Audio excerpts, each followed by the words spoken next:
गया है सर, ये कौन था सर? इसका बैकग्राउंड क्या था? किस तरह से? जैसा कि आप जानते हैं कल पंडरौपी थाना क्षेत्र में एक व्यक्ति भार्गव सिंह को दिन में गोली मार कर घायल किया गया और जिसके बाद उनकी मृत्यु हो गई थी इलाज के दौरान। तो हम लोग लगातार केस को इन्वेस्टिगेट कर रहे थे। एक आरोपी का नाम भी सामने आया था, विजय टेटे का। उसे भी हमने गिरफ्तार किया, उससे हमारी पूछताछ हुई। उसके अलावा हमारी जो टीम थी, सिटी एसपी, एसपी कोतवाली और हमारे जितने भी 3-4 थाना प्रभारियों की जो टीम थी, लगातार इस केस को इन्वेस्टिगेट कर रही थी। इसमें कुछ सीसीटीवी फुटेजेस खंगाले गए थे, कुछ प्रत्यक्षदर्शियों के गवाह लिए गए थे। उसमें ये बात सामने आई कि जो शूटर की भूमिका में सत्यम पाठक था। सत्यम पाठक एक नोटोरियस पुराना क्रिमिनल रहा है, उसका आपराधिक इतिहास रहा है और पूर्व में भी यहाँ पे काफ़ी चर्चित एक शक्ति सिंह हत्याकांड हुआ था और एक वार्ड मेंबर वेद प्रकाश का हत्याकांड हुआ था। इसमें भी इसका नाम शूटर के रूप में आया था। इसी व्यक्ति की भूमिका यहाँ पे भी शूटर के रूप में पाई गई।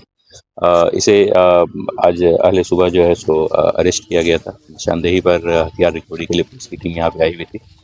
रिकवरी के उपरांत तो वो हिरासत से भागने का उसने प्रयास किया और पुलिस वालों पर गोली चलाई। एक हमारे एएसआई उसमें घायल भी हुए और आत्मरक्षा पुलिस ने भी जवाब में गोली चलाई है, जो उन्हें लगी है और सत्यम पाठक को भी इलाज के लिए रिम्स में भर्ती कर लिया। आगे कार्रवाई की और किसी की घटना में संलिप्तता सामने आई? ये अभी हम लोग का केस अनुसंधान अंतर्गत है। ज़्यादा डिटेल आपको बाद में सिटी एसपी साहब किसी के तुरंत देंगे। देखिए, कल मॉर्निंग में एक काफ़ी दुखद घटना और काफ़ी अनफॉर्चुनेट इंसिडेंस हुआ था, जिसमें एक जो व्यक्ति हैं भार्गव सिंह, उनको एक व्यक्ति एक गोली मारकर भाग गए थे। उसके बाद उनके द्वारा ये भी बताया गया था कि जब वो उनको इलाज के लिए हॉस्पिटल लेके जाया गया, तो उन्होंने एक विजय टेटे का भी नाम लिया अपने जो उनका जो स्टेटमेंट लिया गया और कुछ टाइम के बाद, कुछ घंटों के बाद फिर उनकी उसी क्रम में इलाज के दौरान उनकी डेथ हो गई। तो पुलिस के द्वारा जो विजय टेटे हैं उनको कल गिरफ्तार कर लिया गया था और उनसे भी पूछताछ जारी थी। साथ ही साथ जो अलग-अलग जो सोर्सेज़ हैं हमारे या फिर ह्यूमन इंटेलिजेंस या टेक्निकल इंटेलिजेंस, अलग-अलग सोर्सेज़ से पता किया जा रहा था कि जो मेन शूटर है उस वो कौन हो सकता है। हालाँकि विजय टेटे के द्वारा ये चीज़ छुपाई जा रही थी, उनके द्वारा ये चीज़ नहीं बताई जा रही थी।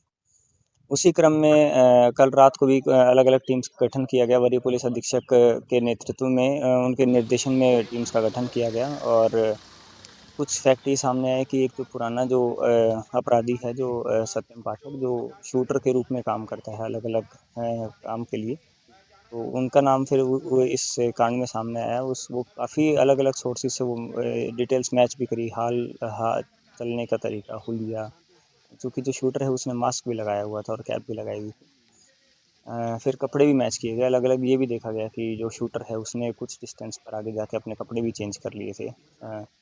तो जो चेंज करने के बाद जो उसका हुलिया था, वो हुलिया भी फिर उस वेरीफ़ाई करवाया गया। अलग-अलग जगह पर फिर रेड्स की गई। 4 जो रामगढ़ है, हज़ारीबाग, वहाँ हमारी टीम्स भी अलग-अलग रेड करने के लिए निकली थी। इसी क्रम में पता चला कि वो बक्सर भागने की फिराक में हैं और उनको आज अर्ली मॉर्निंग अराउंड 3-4 बजे के आस-पास उनको गिरफ़्तार किया गया था। और फिर जो मेन एक्यूज़ जो है उनके जो मेन शूटर है उसके द्वारा बताया गया कि जो इंसिडेंट्स हैं, इस इंसिड क्राइम को अपराध को कारित करने के पश्चात वो उधर से पैदल भाग कर आए और फिर आगे आने के बाद वो डैम साइड आए और यहाँ उन्होंने फिर अपने वेपन्स जो यूज़ किए थे वो और साथ में एडिशनल जो उनका जो वेपन्स है, वो उन्होंने छुपा कर यहाँ रखे हुए थे।